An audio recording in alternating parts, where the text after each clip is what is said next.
በስመ አብ ወወልድ ወመንፈስ ቅዱስ አሃዱ አምላክ አደረ ላዕሌሃ ቃል ሥጋ ኮነ ወተወልደ እምኔሃ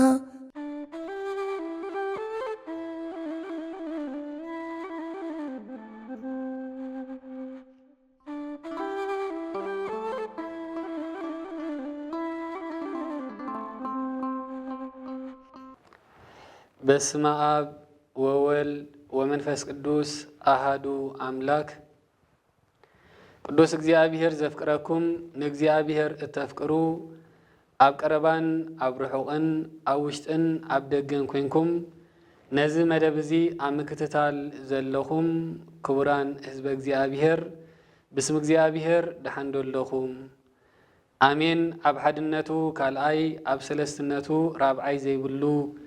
በሓድነትን ብሰለስትነትን ጸኒዑ ዝምለኽ እግዚአብሔር ኣምላኽና ክብርን ምስጋናን ይብጽሐዮ። ኣምላኽ ብምውላድ መመኪሒትና ጀማሪ ድሕነትና መሰረት ንጽህናና ዝኾነት ኣዳ ኣምላኽ ቅድስቲ ድንግል ማርያም ፈጣሪኣን ወዳን ብዘኽበራ ክብርን ምስጋናን ይብጽሐያ። ንመስቀል ጎይታናን ኣምላኽናን መድሓኒናን ኢየሱስ ክርስቶስ ንኹሎም ቅዱሳን ጻድቃን ሰማዕታት በብማዕርጎም እግዚአብሔር ብዝሃቦም ክብሪ ክብርን ምስጋናን ይብጽሐዮም። ሕራይ ከም ፍቓድ እግዚአብሔር ንሎሚ እንመሃሮ ትምህርትና ሓጢአትን ጸቕጣ ኣእምሮን ዝብል ክንመሃሪና እግዚአብሔር ኣምላኽና ጥበቡን ምስጢሩን ይግለጸልና። ብተኸታታሊ ከም እንሪኦ ዘለና ሎሚ መበል ራብዓይ ክፋል ጸቕጣ ኣእምሮን ቤተ ክርስቲያንን ጸቕጣ ኣእምሮን መፍትሒታቱን ጸቕጣ ኣእምሮ እንታይ ምዃኑ ዝብል ብተኸታታሊ እናተምሃርናዮ ንኸይድ ዘለና ኮይኑ ንሎሚ ከም ፍቓድ እግዚአብሔር ካፍቲ ናብ ከቢድ ጎዳኢ ዝኾነ ጸቕጣ ኣእምሮ ወይ ጭንቀት ዘብጽሕ ሓደ ዝኾነ ሓጢአት ኢና ክንምሃር። ኣብ ዝሓለፈ ክፋል ናይ ትምህርትና ዝረኣናዮ ኣብ ሳልሳይ ክፋል ጸቕጣ ኣእምሮ ወይ ከዓ ምጭናቕ ምርባሽ ነውፂ ኣበይ ጀሚሩ ንዝብል መጀመርታ ኣእምሮ ዘለዎም ለባውያን ዝኾኑ ስነ ፍጥረት ሰብን መላእኽትን ምስ ተፈጥሩ ኣብ ዓለም ነውፂ ምርባሽ ምጭናቕ ጸቕጣ ኣእምሮ ዝብሉ ነገራት ከዓ መጺኦም ኢልና ተማሂርና ነርና። ብዓብዩ እዚ ነገራት እዚ ከዓ ኣበዩ ጀሚሩ እንተተባሃለ ድማ ኣብ ምድሪ ዘይኮነ ኣብ ገነት ኣብ ታሪኽ ናይ ሰብ ከም ዝጀመረ ድማ ኣብቲ ናይ መወዳእታ ትምህርትና ገሊጽናዮ ነርና። ኣቦና ኣዳም ኩሉ ተዋሂብዎ ኩሉ ዘድልዮ ነገራት ተቐሪቡሉ ኣብቲ ንዕኡ ዘድሊ ነገራት ምቹእ ዝኾነ ቦታ እግዚአብሔር ኣምላኽ ነቦና ኣዳም ኣብ መበል 40 መዓልቲ ምስ ኣስገሮ ኣቦና ኣዳም ነዚ ነገራት እዚ ነቲ ዝተዋሃቦ ትእዛዝ ክሕሉ ብዘይምኽኣሉ ጸቕጢ ናይ ኣእምሮ ውፅኢት ዝኾነ ምርባሽ ምፍራሕ መቕጻዕቲ ክመጸኒኡ ዝብል ተርባፅን ካልእ ነገራትን ኣብ ህይወቱ ከም ዝመጸ ተማሂርናዮ ነርና። ኣብ መወዳእታ ኢልናዮ ከም ዝነበርና ድማ ሰብ ኣበይ ኣሎ ዘይኮነ ከመይ ይነብር ኣብ እግዚአብሔር ኣምላኽ ብኸመይ መንገዲ ይመላለስ ከም ዘሎ እዩ መዐቀን እምበር ሰብ ኣብ ጽቡቕ ቦታ ስለ ዘሎ ኣብ ጽቡቕ ኢሉ ዝሓሰቦ ቦታ ይነብር ስለ ዘሎ ጥራይ ካብ ጸቕጣ ኣእምሮ ነፃ ከም ዘይከውን ኣብቲ ናይ ዝሓለፈ ትምህርትና ርኢናዮ ነርና። ስለዚ ከም ፍቓድ እግዚአብሔር ንሎሚ መቐጸልታ ናቱ እንሪኦ ድማ ወይ ከዓ ከም ሓደ ኣርእስቲ ጌርና እንሪኦ ናብ ከቢድ ነውፂ ናብ ከቢድ ጸቕጢ ናይ ኣእምሮ ካብ ዘብጽሐና ሓደ ሓጢአት እዩ ዝብል ክንመሃር ኢና። ደጊመ እግዚአብሔር ኣምላኽ ጥበቡን ምስጢሩን ይግለጸልና። መጽሓፍ ቅዱስ ነቢይ እግዚአብሔር ኢሳይያስ ኣብ 57 ምዕራፉ ኣብ ፍቕዲ ሓደ ከምዚ ብምባል ቅዱስ መጽሓፍ ብዛዕባ ሓጢአትን ሓጢአት ድማ ሰላም ዘይህብ ምዃኑ ብኸምዚ መንገዲ እዚ ገሊጽልና ኣሎ። ወአልቦሙ ፍስሓ ለሃጣን ይቤ እግዚአብሔር እግዚአብሔር ከምዚ ይብላሎ እንታይ ኢሉ እግዚአብሔር እንተተባሃለ ድማ ሓጣኣን ሰላም የብሎምን ሓጣኣን ሓጎስ የብሎምን ኢሉ ስለዚ ክቡራን ህዝበ እግዚአብሔር ሓጢአት እናገበርና ሓጎስ ንጽበን ተለና እዚ ሎሚ ንገብሮ ዘለና ሓጢአት ዘሐጉሰና መሲሉና ሰላም ዝህበና መሲሉና ንሓጢአት ንጽዕር ዘለና ብመንገዲ ሓጢአት እንመላለስ እንትዳኣ ኮይና መጽሐፍ ቅዱስ አርጊጹ መጽሐፍ ቅዱስ ብንጹር መንገዲ ብነቢይ እግዚአብሔር ኢሳይያስ ገይሩ ከምዝናበለ ይምዕደና ኣሎ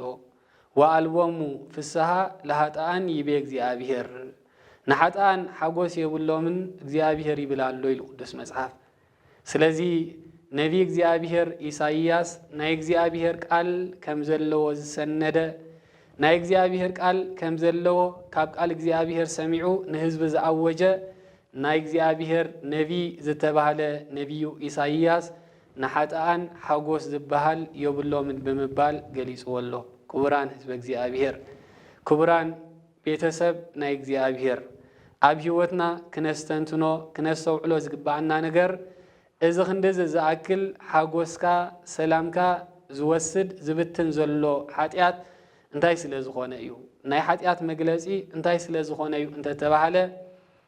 ርሑቕ ከይከድና ሓጢአት ማለት ካብ እግዚአብሔር ምፍላይ ማለት እዩ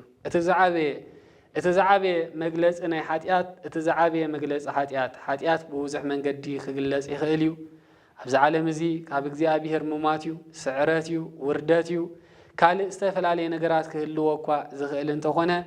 ብዓቢኡ ልዕሊ ኩሉ ግን ካብ እግዚአብሔር ኣምላኽ ምፍላይ ማለት እዩ ስለዚ ካብ እግዚአብሔር ተፈሊኻ አንጻር እግዚአብሔር እናተጓዓዝካ ጠቕላላ ምስ እግዚአብሔር ሕብረት ዘይብልካ ኮይንካ እናነበርካ ኣብዛ ዓለም እዚ ተሓጒሰ ኣብዛ ዓለም እዚ ሰላም ረኺበ ብሰላማዊ መንገዲ ክነብር የምባል ዕሽነት እዩ ነዚዩ ድማ ነቢይ እግዚአብሔር ኢሳይያስ ወአልቦሙ ፍስሐ ለኃጥኣን ይቤ እግዚአብሔር ኢሉ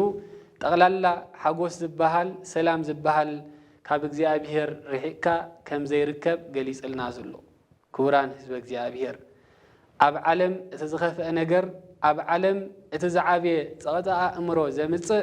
ካብ እግዚአብሔር ኣምላኽ ዓሊኻ ካብ እግዚአብሔር ኣምላኽ ተፈሊኻ ምንባር እዩ እዚ ስለ ዝኾነ እዩ ሎሚ ኣብ ህይወትና እናስተንተናዮ ክንከይ ዝግባአና ኣብ ህይወትና እናስተውዓልናዮ ክንከይ ዝግባአና ነገር ሎሚ ኣብ ዓለምና ኩሉ ነፍስ ወከፍ ሓጢአት ንገብር ከም ዘለና ዝተፈልጠ እዩ ኣብ ዓለም ዘይተገብረ ሓጢአት የለን እንተተባሃለ ምግናን ኣይኮነን ግናኸ እዚ ሎሚ ዝግበር ዘሎ ሓጢአት እዚ ብምዕባለ ብቴክኖሎጂ ዝግበር ዘሎ ዝፍጸም ዘሎ ሓጢአት ኣብ እምሮ ወዲ ሰብ ግን ሰላምን ቅሳነትን ይህባሎ ድዩ እንተተባሃለ ኩላትና ብፍላይቶም ኣብ ደገ ዘለኹም ተኸታተልቲ ብቐረባ ብዝተፈላለየ ማስ ሜድያ ብቐረባ እትኸታተልዎ ንስኻትኩም ስለ ዝኾነ ልዕሊ ዓቐን ነዚ ምትንታንን ምዝራብን ዘድልዮ ይኮነን እዚ ማለት ድማ ክንደይ ሰባት እዮም ሎሚ ብሓገዝ ምዕባለ ናይ ሕክምና ጾቶኦም ቀይሮም ጓል ኣንስተይቲ ኮይና ዝተፈጥረት ናብ ወዲ ተባዕታይ ክቕየረ ኢላ ሓሲባ እሞ ድማ ኣሽሓት ገንዘብ ከፊላ ናብ ወዲ ተባዕታይ ጾታ ቀይራ ኣብ ጣዓሳን ኣብ ነውፅ ናይ ኣእምሮን ኣትያ ትነብር ዘላ ክንምንታይ ይኸውን ሰብ ሎሚ ብዓቢኡ ወዲ ተባዕታይ ኮይኑ ዝተፈጢሩ ብሓገዝ ብገንዘቡ ከፊሉ ኣብዛ ዓለም እዚ እሞ ድማ ጾትኡ ዝቐየረ እሞ በቲ ዝቐየሮ ጾታ ኣብ ክንዲ ሓጎስ ከምቲ ዝሓሰቦ ዕግበት ተሰሚዕዎ ኣብ ክንዲ ምንባር ኣብዛ ዓለም እዚ ነውፅ ኣእምሮ ገይሮም ጾቶኦም ክቕይሩ ደልዮም ነዚ ነገራት እዚ ሲኢኖም ዝኸዱ ዘለው ሰባት ኣብ ከቢድ ጸቕጢ ናይ ኣእምሮ ኣብ ወጥሪ ኣትዮም ዝነብሩ ዘለው ክንደይ ሰባት ይኾኑ ሎሚ ክቡራን ህዝበ እግዚአብሔር እናስተውዓልናዮ ክንከይድ ይግባእ አንጻር ቅዱስ መጽሐፍ ካብ እግዚአብሔር ተፈሊኻ እትነብሮ ናብራ ሓጎስ ዘይብሉ ስለ ዝኾነ ወአልቦሙ ፍስሐ ለኃጥኣን ይቤ እግዚአብሔር ንሓጥኣን ሓጎስ የብሎምን ዝብሎ ዘሎ ኣብ ዓለምና እናረኣናዮ እናስተውዓልናዮ ንኸይድ ዘለና ውፅኢት ናይ ሓጢአት ኣብ ዓለም እንታይ ከም ዘሎ እቶም ብሓጢአት ዝሕጎሱ ዝመሰሎም ሰባት ብሓጢአት ሓጎስ ዝረኽቡ ዝመሰሎም ሰባት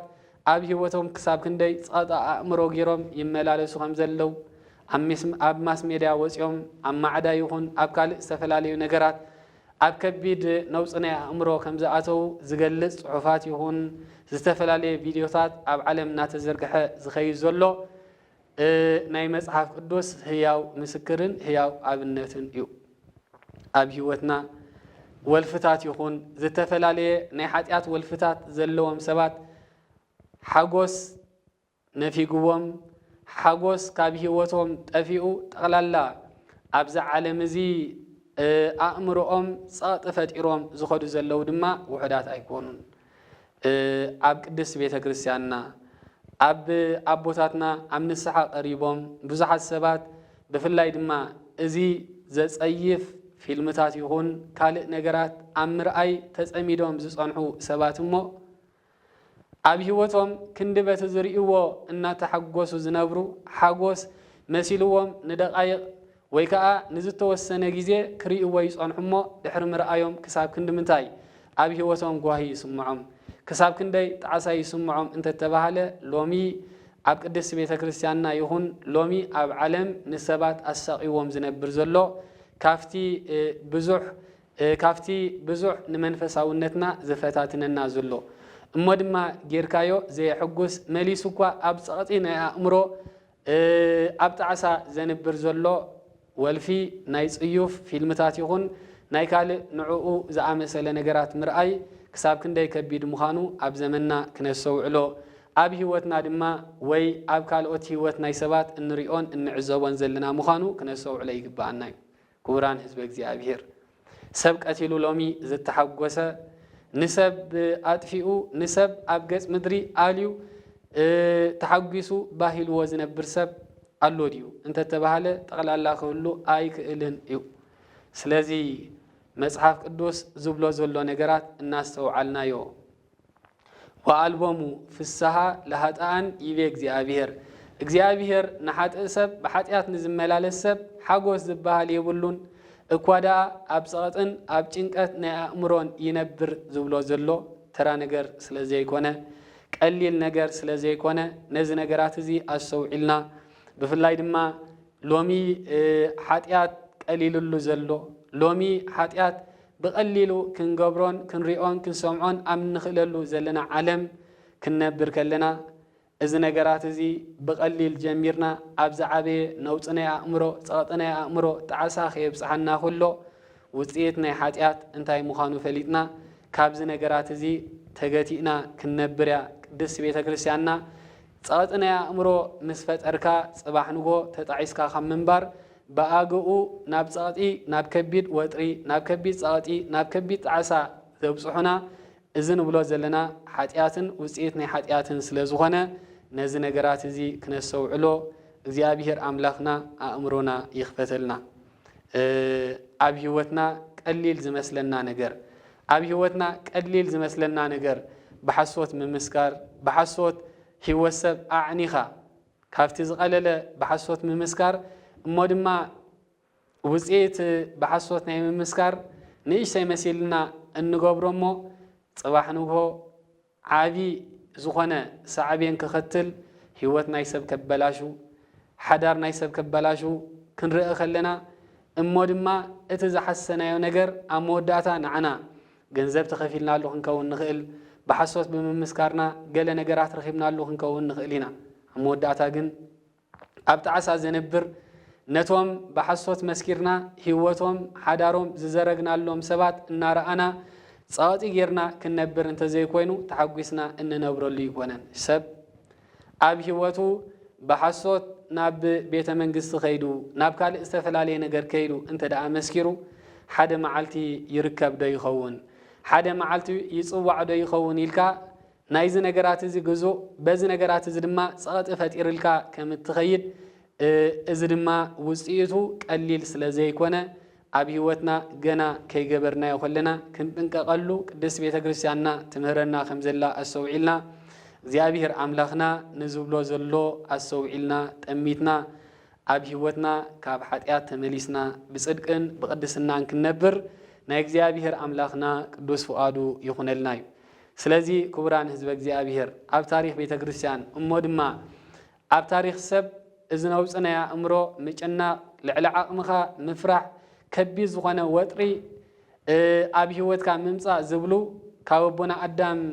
ኣእምሮ ዝተዋሃበ ፍጥረት ጀሚሩ ኢልና እኳ እንተተማሃርናዮ ልዕሊ ኩሉ ግን ምስቲ ምልክታት ናይ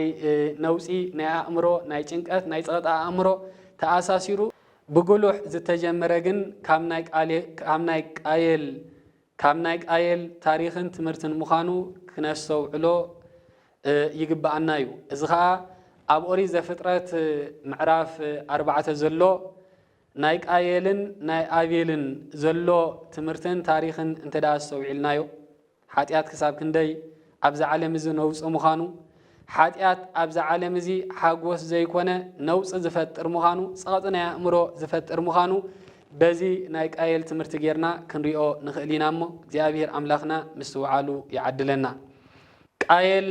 ኣብዚ ዓለም እዚ ካብ ኣዳምን ሄዋንን ምስ ተወልደ ዕድሚኡ ኣኺሉ ኣቤል ጓሳ ኣባጊዕ ቃየል ድማ ሓረስታይ ናይዚ ምድሪ እዚ ኮይኖም ክነብሩ ከለው ካብ ዕለታት ሓደ መዓልቲ ኣቦኦም ኣዳም መስዋእቲ ክምህሮም ስለ ዝደለየ ኣሰዋውዓ መስዋእቲ ጥቕሚ መስዋእቲ ከረድኦም ስለ ዝደለየ ናብ እግዚኣብሔር መስዋእቲ ከዕርጉ ነገሮም ይብል። ከምታ ቀዲምና ዝበልናዮ ኣቤል ኣብዛ ዓለም እዚ ጓሳ ኣባጊዕ ስለ ዝነበረ ብነፍሱ ተረዲኡ ተመራሚሩ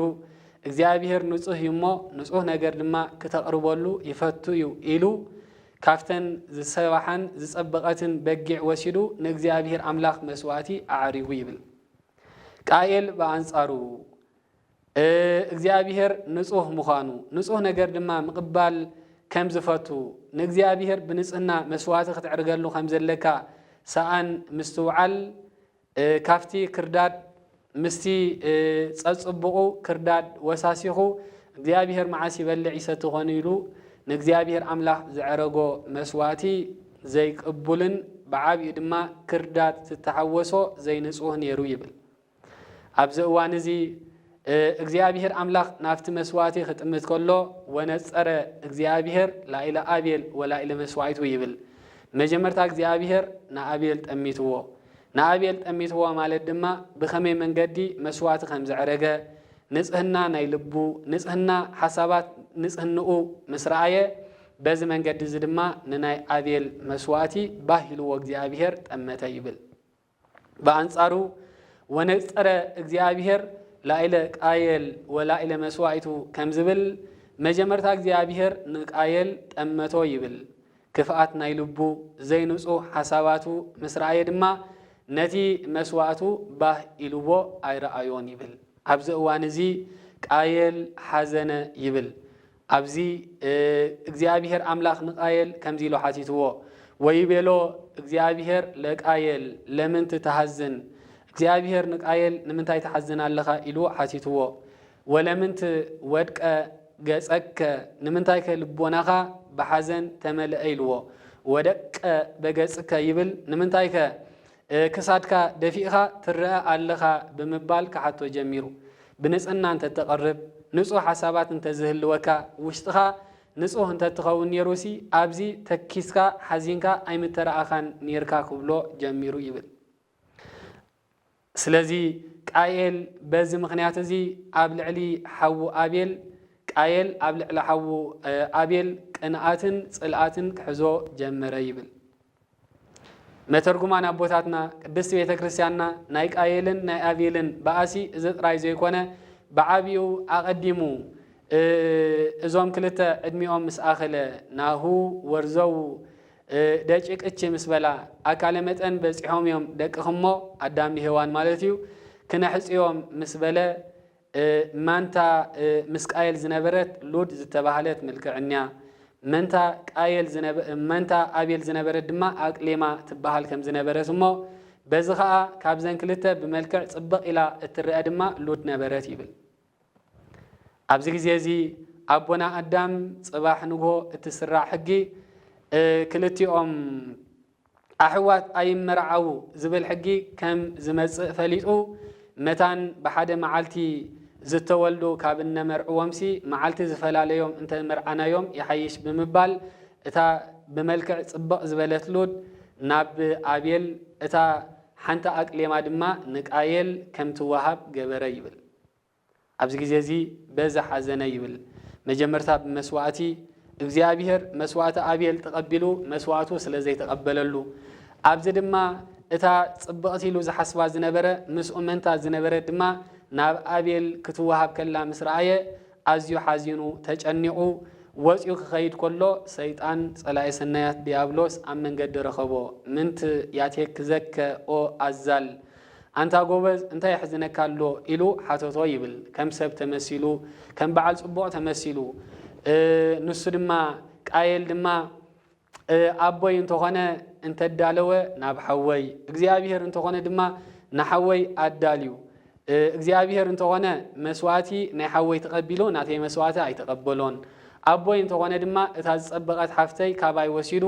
ነዚ ሂብዎ ብምባል ክዛረቦ ጀሚሩ ሽዑ ሰይጣን እሞዚ ደኣ እንታይ ዝሕዝን ኮይኑ ንሓውኻ ቀቲልካ ክልቲአንሲ መንዶ ምኸላእካን ይርዩ ንሓውኻ ዘይትቆትሎ ብምባል ክምዕዶ ጀሚሩ በዚ ኸኣ መታን ሽዑ ንሽዑ ክምህሮ ከረድኦ ስለ ዝደለየ ክልተ ካፍቶም ኣጋንንቲ ሓደ ከም ኳኽ ኮይኑ ሓደ ድማ ከም ጓሳ ኣባጊዕ ኮይኑ ከም ጓሳ ከም ሓረስታይ ኮይኑ የርእዮሞ እቲ ኳኽ ኮይኑ ዝተመሰለ ሰይጣን ነቲ ቅሚጦ ፋሕ ከእትወሉ ፋሕ ከብሎ ከሎ እቲ ሰብ ኮይኑ ዝረአ ዝነበረ ሰይጣን ድማ እምኒ ደርቢው ወቂዑ ክቀትሎ ከሎ ይርኢ ይብል ለካ ከምዚ ጌርካ ሰብ ምቕታል ይከኣል እዩ ኢሉ ክሓስብ ጀመረ ይብል ስለዚ ክቡራን ህዝበ እግዚአብሔር ሓጢአት ከምዚ ጌራ ኣብ ልቢ ቃየል እናተወልደት ተወሊዳ እናዓበየት ክትከይድ ከላ ሰይጣን ድማ መንገዲ እናርአየ እናግፍሓ ከይዱ ይብል ካብ ዕለታት ሓደ መዓልቲ ድማ نحو آبيل قايل حوي آبيل نعناي عبرخا وطينا شويت رئينا شويت بلعنا مايستينا نمصا تباهيلوم كدو يبل عبزوا نزي يواه سلازغونه آبيل حوي صلي انلو حوي تنكولي حسب اللي يخيلي الو خي حسبه مسؤ تتحاحزوم نبرخا يخدو قراتهم كوليلوم نخلو رئيوم شويت بلعوم نعناي بالحجي ماي نستن أبربا تباهيلوم وردو يبل قايل أقدمو ماي ستة بالحجي تراخا إمو ماي ستة ولو يبل ماي كستيلو آبيل نافت ماي دفق مسبالة دما أبزي جزيزي قايل بأمن جيرو وقعو قتلومو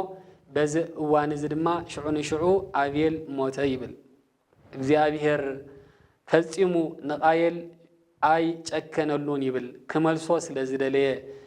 ምስኡ ከዓርቆ ስለዝደለየ ድማ ከም ዝናበለ ክዛረቦ ጀሚሩ ወይቤሎ እግዚአብሔር ለቃየል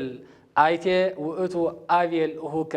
ነቃየል ድማ እግዚአብሔር አምላክ ሐውኻ አቤል አብያሎ ኢሉ ከሓቶ ጀሚሩ ጠፊኡ ወይኮነን ልብን ኮላሊትን ዝምርምር እግዚአብሔር ብዛዕባ አቤል ሙማቱን ዘይ ሙማቱን አቤ ምህላውን ዘይ ምህላውን ጠፊኡ ወይኮነን እንታይ ደኣ انت تباهله كم زقتولو እግዚአብሔር كم زفلطو فليطو እግዚአብሔር كم زفلطو فليطو ናይ ንስሓ ናይ ጣዓሳ ልቢ ሒዙ ናብኡ ንኽመልሶ ስለዝደለየ ይብል እንተኾነ ግን ናይ ቃየል ህይወት ኣእምሮኡ ኣጥፊኡ ካብ ዕሽነት ናብ ዕሽነት ካብ ሓጢአት ናብ ሓጢአት ድማ ይኸይድ ስለዝነበረ ንእግዚአብሔር زأكل فتاري نجزيابير زأكل روح قويتا كم زنابله كملسلو جميرو ويبيلو قايل إيا أمر بونو أنا أكابيه لا أبيل أهوية أنا دو حلاو أبيل تفلت أنيخا أنا دو حلاو حوي تفلت أنيخا بمبال نايب الدعاء آلات ملسلو يبل عبزك زيزي اجزيابير أملاخ كم زفلت أو كم زقتولو كردو سلازدالي قال دمو لأبيل أهوك بسها هبي المدر إنه نايتز قتلك يا حو خادم كامريت ناباي بسحو النابلد ما كنقرو جميريلو دغنا حجون قايل كملس هايك آلن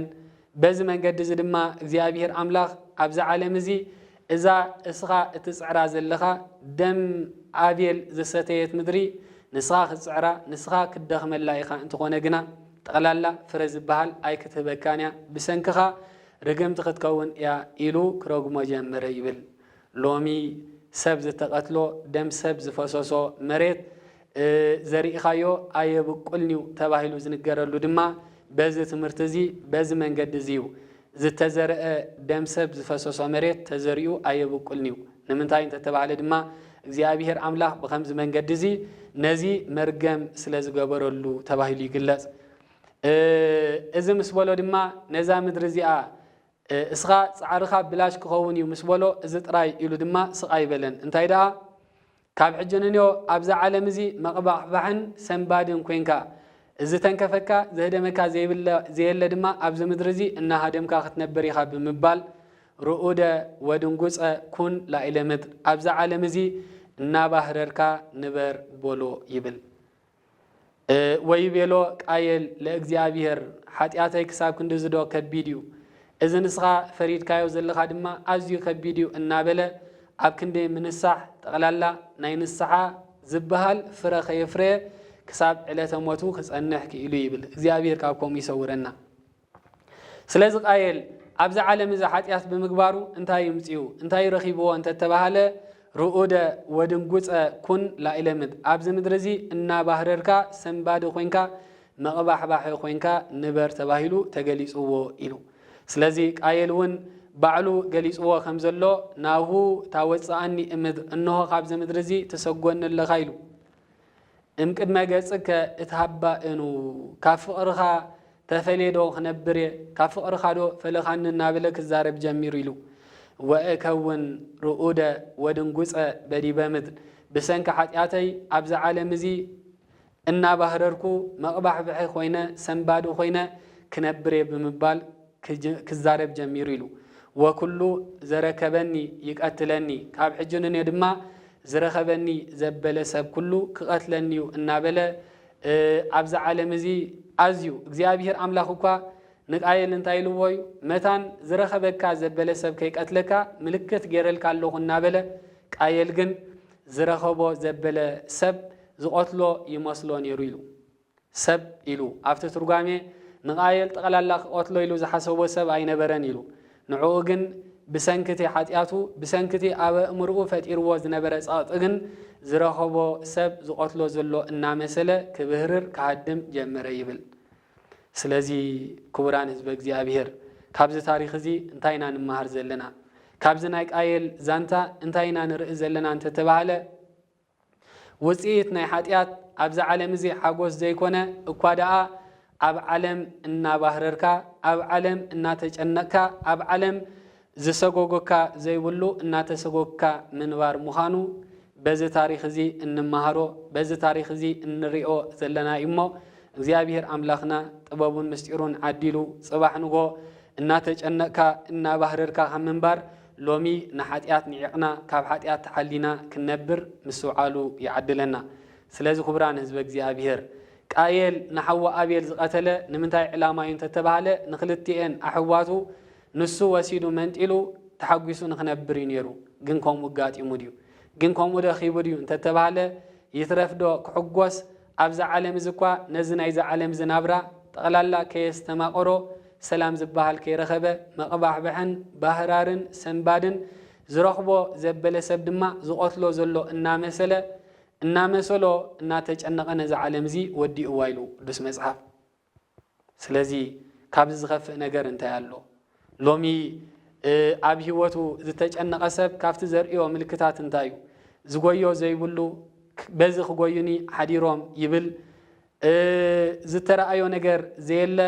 በዚ ተራእዮምኒ ከምዚ ገይሮምኒ እናበልና ኣብ ህይወትና እንፈጥሮም ዘለና ነገራት መብዛሕቲኦም ካበዮም ዝውለዱ ዘለው እንተተባሃለ ውፅኢት ናይ ኃጢአት ስለ ዝኾኑ ኃጢአት ምዚ ጸቕጣ እምሮ ክንዲ ዝርክብ ስለ ዘለዎ ሓደ ካብቲ ጸቕጣ እምሮ መሰረቱ ዝኾነ ኃጢአት ስለ ዝኾነ ንኃጢአት ክንደዚ ሳዕቤን ዘኸትል እንተደኣ ኮይኑ ኃጢአት ክንደዚ ጨንቅን መከራን ዘምጽእ እንተደኣ ኮይኑ ሎሚ ክንልበመሉ እግዚአብሔር አምላክና ምስትውዓሉ ይዓድለና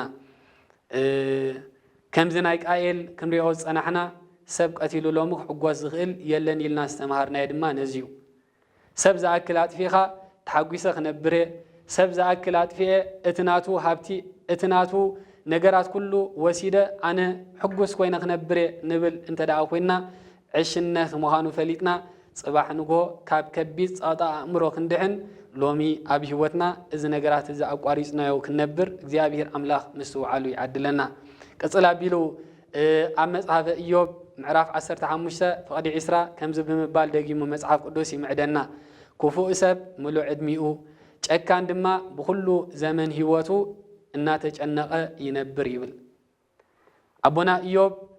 ኣብ መጽሐፈ ኢዮብ 15 ፍቅዲ 20 መጽሐፈ ኢዮብ ክፉእ ሰብ ሙሉእ ዕድሚኡ ኢሉ ክፉእ ሰብ ሙሉእ ዕድሚኡ ጨካን ድማ ብኩሉ ዘመን ህይወቱ እናተጨነቀ ይነብር ኢሉ ስለዚ ክፉእ ሰብ ምዃን ኣብ ዓለም ብዓብይ ድማ ጨካን ምዃን ኣብ ልዕሊ ሰባት ብጭካነ ምንባር ኣብ ልዕሊ ሰባት ጨኪንካ ክፉእ ነገራት ጥራይ ምግባር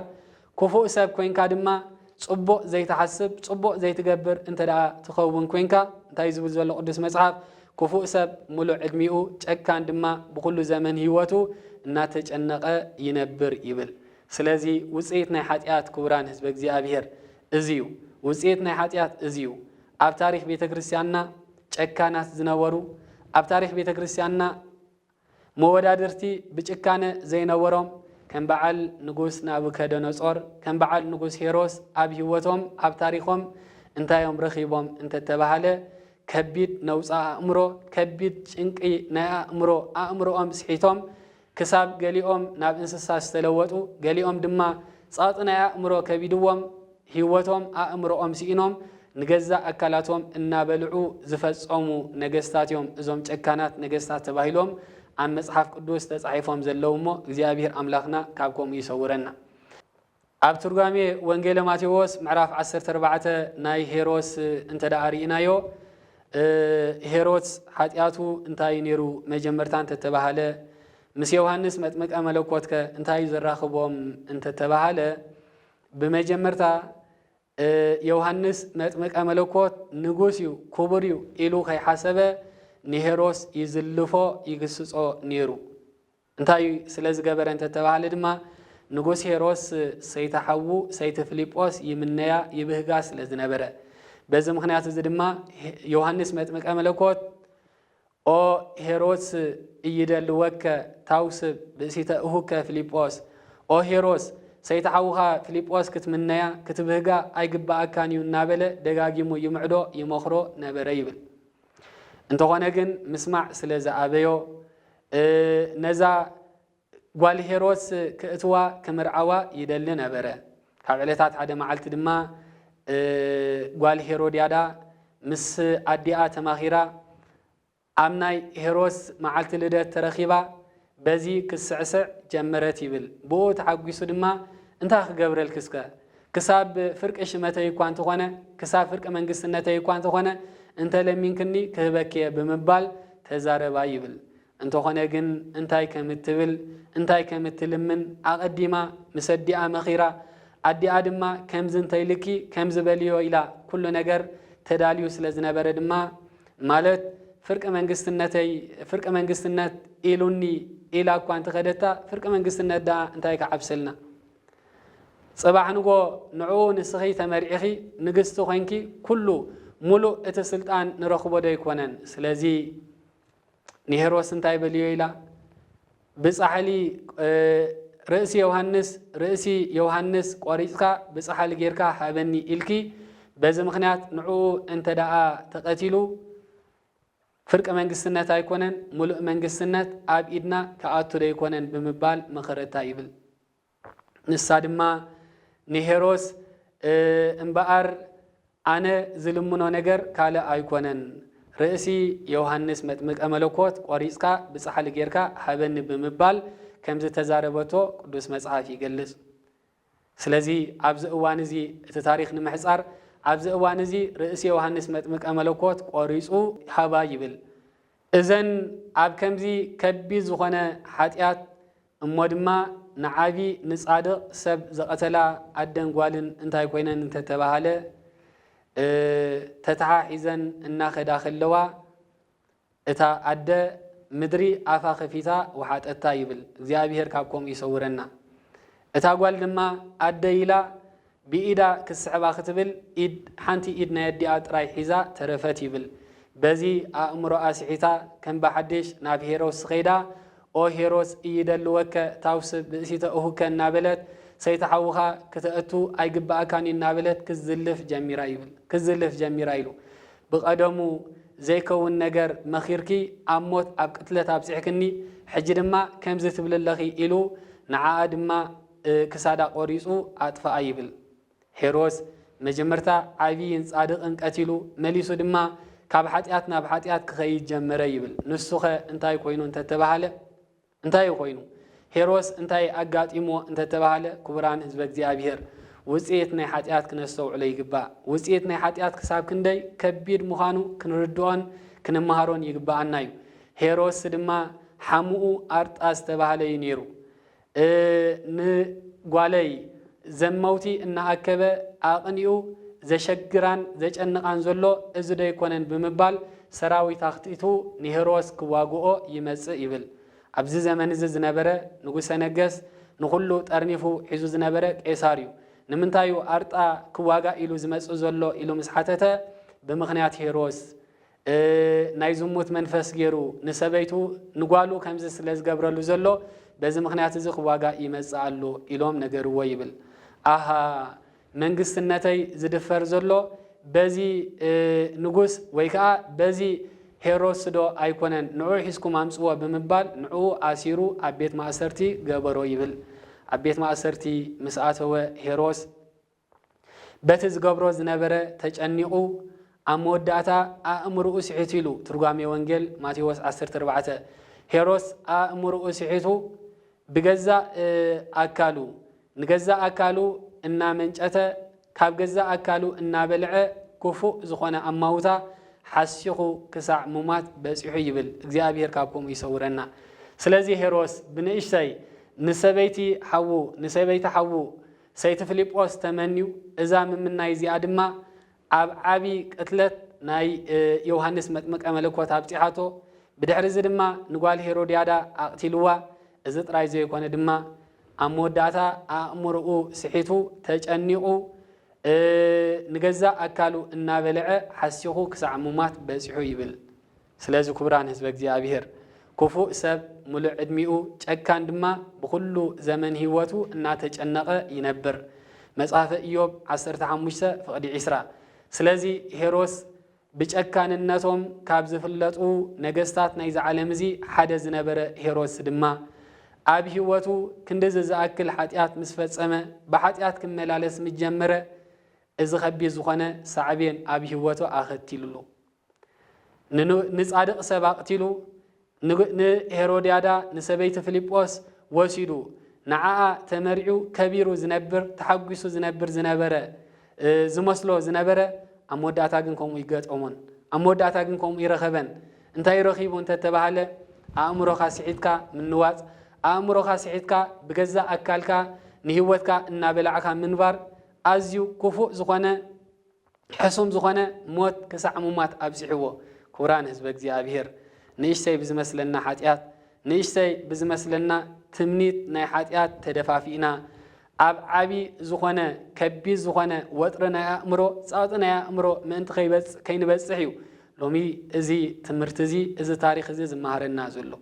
ክቡራን ህዝበ እግዚኣብሔር ክቡራን ቤተሰብ ናይ እግዚኣብሔር ካብ ሄሮስ እንታይ ተማሂርና ካብ ሄሮስ እንታይና ወሲድና እንተተባሃለ ንእሽተይ ዝመሰለቶ ወይ ብንእሽተይ ዝተበገሰት ሓጢኣት ኣብ ዓቢ ወጥሪ ናይ ኣእምሮ ከም ዘበፅሓቶ እሞ ድማ እቶም ኩሎም ዝወሰዶም ስጉምትታት ናይ ሓጢኣት ኣብ መወዳእታ ንዕኡ ኣብ ከቢድ ዝኾነ ጸቕጢ ናይ ኣእምሮ ኣብ ማእሰርቲ በፂሑ ኣብ ማእሰርቲ ጥራይ ዘይኮነ ድማ ኣብ ከቢድ ዝኾነ